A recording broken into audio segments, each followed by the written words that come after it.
Hello മക്കളെ, അപ്പോൾ നമ്മൾ +1 അഡ്മിഷന്റെ ഭാഗമായിട്ടുള്ള ഓൺലൈൻ അപേക്ഷകളൊക്കെ അങ്ങനെ സ്വീകരിച്ചുകൊണ്ടിരിക്കുകയാണ്. എല്ലാവരും അപേക്ഷയൊക്കെ കൊടുത്തെന്ന് വിശ്വസിക്കുന്നു.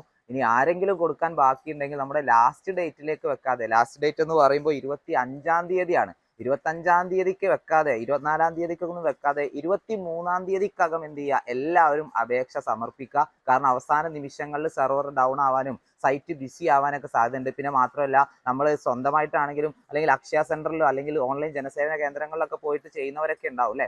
അപ്പോൾ അവിടെയൊക്കെ തിരക്ക് കൂടും. അപ്പോൾ നമുക്ക് അപേക്ഷ ചിലപ്പോൾ സമർപ്പിക്കാൻ സാധിക്കാതെ വന്നേക്കാം. അപ്പോൾ നമ്മുടെ അഡ്മിഷനെ അത് ബാധിക്കും. അപ്പോൾ എല്ലാവരും കൃത്യസമയത്ത് തന്നെ അലോട്ട്മെന്റിന് വേണ്ടിയിട്ട് അപേക്ഷിക്കുക. പിന്നെ നമുക്ക് ക്ലാസ്സുകളൊക്കെ സ്റ്റാർട്ട് ചെയ്യുന്ന ഡേറ്റ് എന്ന് പറയുന്നത് 24-ാം തീയതിയാണ്. ജൂൺ 24-ാം തീയതി നമ്മുടെ ക്ലാസ്സുകൾ സ്റ്റാർട്ട് ചെയ്യും. അപ്പോൾ ഫസ്റ്റ് അലോട്ട്മെന്റിൽ തന്നെ നമുക്ക് സീറ്റ് കിട്ടിക്കഴിഞ്ഞാലുള്ള മെച്ചം എന്താണെന്ന് വെച്ചാൽ നമുക്ക് ക്ലാസ്സുകൾ മിസ്സാവില്ല. ഇനി സപ്ലിമെന്ററി ഘട്ടം സ്റ്റാർട്ട് ചെയ്യുന്നത് ജൂലൈ 2-ാം തീയതിയാണ്. ജൂലൈ 2-ാം തീയതി മുതൽ 31-ാം തീയതി വരെയാണ് സപ്ലിമെന്ററി ഘട്ടത്തിന്റെ ആ ഒരു കാലയളവ് എന്ന് പറയുന്നത്. അപ്പോഴേക്കും ചില സ്കൂളുകളിലൊക്കെ എന്ത് ചെയ്യും, ക്ലാസ്സുകൾ സ്റ്റാർട്ട് ചെയ്തിട്ടുണ്ടാവും. ഇപ്പൊ രണ്ടാമത്തെ ആ ഒരു സപ്ലിമെന്ററിയിലേക്ക് പോകാതെ ഫസ്റ്റ് അലോട്ട്മെന്റിൽ തന്നെ എല്ലാവരും സീറ്റ് ഉറപ്പിക്കുക. ആരും നമ്മുടെ ഒരു മിസ്റ്റേക്ക് കാരണം നമുക്ക് എന്ത് ചെയ്യരുത്, നമുക്ക് സീറ്റ് നഷ്ടമാവരുത്. അപ്പോൾ ഞാൻ നേരത്തെ ഒരു വീഡിയോ ചെയ്തിരുന്നു നമ്മുടെ ബോണസ് പോയിന്റിനെ ഒക്കെ കുറിച്ച് അല്ലേ. അപ്പോൾ നിങ്ങൾ ശ്രദ്ധിക്കേണ്ട ഒരു കാര്യം, അത് പറയാൻ വേണ്ടിയിട്ടാണ് മെയിൻലി സാറിന്ന് വന്നിട്ടുള്ളത്.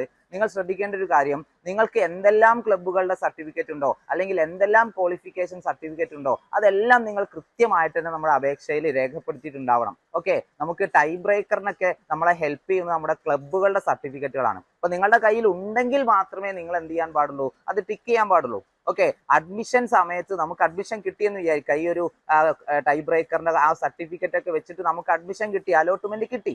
നമ്മൾ അഡ്മിഷന് വേണ്ടിയിട്ട് സ്കൂളിൽ ചെല്ലുമ്പോൾ അവരെല്ലാ സർട്ടിഫിക്കറ്റുകളും നമ്മളോട് ആവശ്യപ്പെടും. ഓക്കെ, അപ്പോൾ നമ്മുടെ കയ്യിൽ ആ സർട്ടിഫിക്കറ്റ് ഇല്ല എങ്കിൽ നമ്മുടെ അലോട്ട്മെന്റ് തന്നെ റദ്ദാക്കും.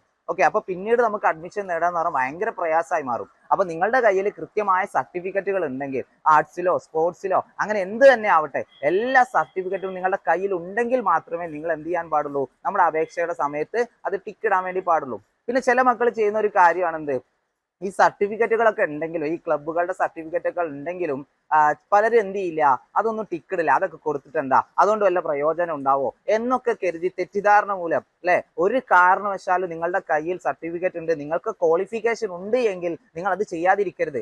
നീ ക്ലബ്ബിൽ മെമ്പേഴ്സ് ആണ് പക്ഷെ സർട്ടിഫിക്കറ്റ് കിട്ടിയിട്ടില്ല, എന്ത് ചെയ്യണം, ഇത്രയും പെട്ടെന്ന് തന്നെ നിങ്ങളുടെ സ്കൂളിൽ പോവുക, ഹെഡ് മാസ്റ്ററെ കാണാൻ, സർട്ടിഫിക്കറ്റ് ഇഷ്യൂ ചെയ്യിപ്പിക്കാം. അത് ഓരോ ദിവസമൊക്കെ കൊടുത്തിട്ടുണ്ടാവും ചിലപ്പോൾ നിങ്ങളുടെ സ്കൂളിൽ.